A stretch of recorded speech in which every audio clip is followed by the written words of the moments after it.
ओम नमो भगवते वासुदेवाय. तर आपण श्रीमद भागवत महापुराण पाहत आहोत आणि त्यातील हा आपला तृतीय स्कंदातील अध्याय 27व्या अध्यायामध्ये प्रकृती पुरुषाच्या विवेकाने मोक्ष प्राप्तीचे वर्णन पाहणार आहोत.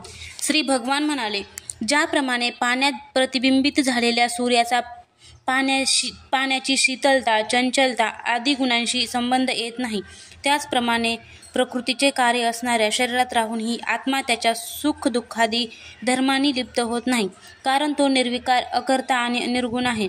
परंतु जेव्हा तो प्रकृतीच्या गुणांशी आपला संबंध जोडतो तेव्हा अहंकाराने मोहित होऊन मी कर्ता असे मानू लागतो, ज्यामुळे तो देहाच्या संबंधाने केलेल्या पुण्य पापरूप कर्माच्या दोषामुळे आपले स्वातंत्र्य आणि शांती गमावून बसतो आणि उत्तम, मध्यम आणि नीच योनीमध्ये जन्म घेऊन संसार चक्रात फिरत राहतो. ज्याप्रमाणे स्वप्नातील भय शोकाचे काहीही कारण नसताना सुद्धा स्वप्नातील पदार्थाशी संबंध जोडल्यामुळे सुख दुःख भोगावे लागते, त्याचप्रमाणे संसाराचे अस्तित्व नसून सुद्धा अज्ञानाने विषयांचे चिंतन करीत राहिल्याने जीवाची संसार चक्रातून कधी सुटका होत नाही. म्हणूनच मनुष्याने विषय चिंतनाच्या मार्गात गुंतलेल्या चित्ताला तीव्र भक्तियोग आणि वैराग्य यांच्या योगाने हळूहळू आपल्या स्वाधीन करून घ्यावे.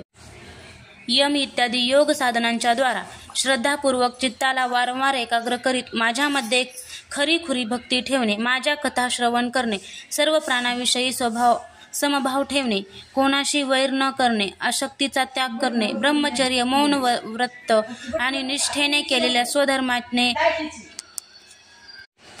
केलेल्या स्वधर्माने प्रारब्धानुसार जे काही मिळते त्यात संतुष्ट राहण्याने, शरीर रक्षणाला अवश्य तितकेच भोजन करण्याने, नेहमी एकांतात राहण्याने, शांत स्वभावाने, सर्वांचा मित्र बनून दयाळू व धैर्यवान राहण्याने, प्रकृती आणि पुरुषाच्या वास्तविक स्वरूपाच्या अनुभवाने, प्राप्त झालेल्या तत्वज्ञानामुळे, स्त्री पुत्रादी संबंधितांसह या देहाबद्दल मी माझे असा खोटा अभिमान धारण न करण्याने, बुद्धीच्या जागृती इत्यादी अवस्थांपासून अलिप्त राहण्याने, तसेच परमात्म्याशिवाय दुसरी कोणतीच वस्तू न पाहण्याने, आत्मदर्शी मुनी डोळ्यांनी सूर्य पाहावा तसा आपल्या शुद्ध अंतकरणाने परमात्म्याचा साक्षात्कार करून घेतो आणि जे देहादी उपाधींपासून वेगळे अहंकारादी खोट्या गोष्टींमध्ये सत्य रूपाने भासणारे जगाचे कारण असलेल्या प्रकृतीचे अधिष्ठान, महदादी कार्यवर्गाचे प्रकाशक आणि कार्यकारण रूप संपूर्ण पदार्थामध्ये व्यापलेले आहे,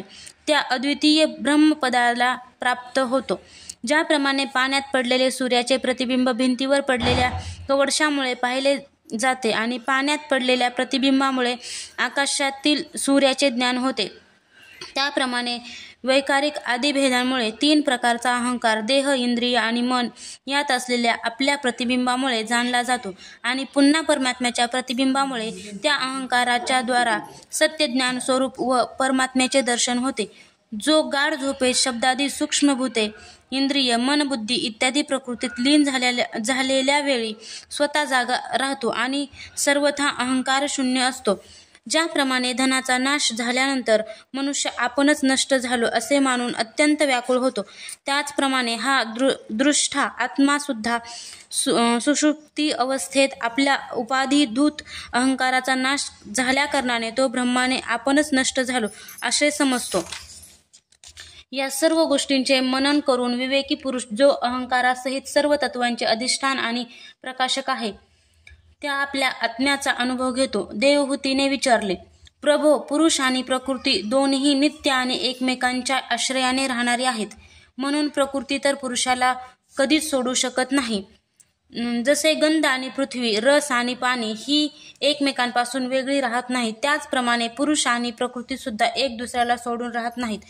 म्हणून जिच्या आश्रयाने अकर्त्या पुरुषाला जे कर्मबंधन प्राप्त झाले आहे, त्या प्रकृतीचे गुण शिल्लक असताना पुरुषाला कैवल्यपद कसे प्राप्त होईल? जरी तत्वाचा विचार केल्याने एखाद्या वेळी हे संसार बंधनाचे तीव्र भय नाहीसे झाले, तरी त्याला कारण असणाऱ्या प्रकृतीच्या गुणांचा नाश न झाल्याने ते भय पुन्हा उपस्थित होऊ शकते.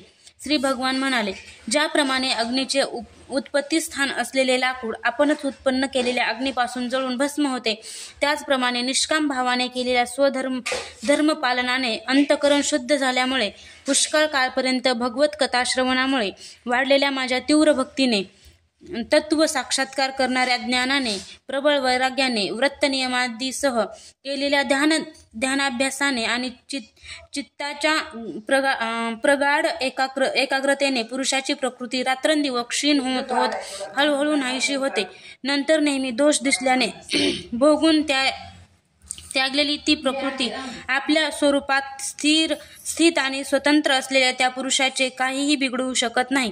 ज्याप्रमाणे निद्रिस्त पुरुषाला स्वप्न कितीही अनर्थाचा अनुभव देत असले तरी जाग आल्यावर त्याला ते कोणत्याही प्रकारे मोह उत्पन्न करीत नाही, त्याचप्रमाणे त्याला तत्वज्ञान झाले आहे आणि जो नेहमी माझ्यामध्येच मन लावून राहतो त्या आत्माराम मुनींचे प्रकृती काहीही बिघडू शकत नाही.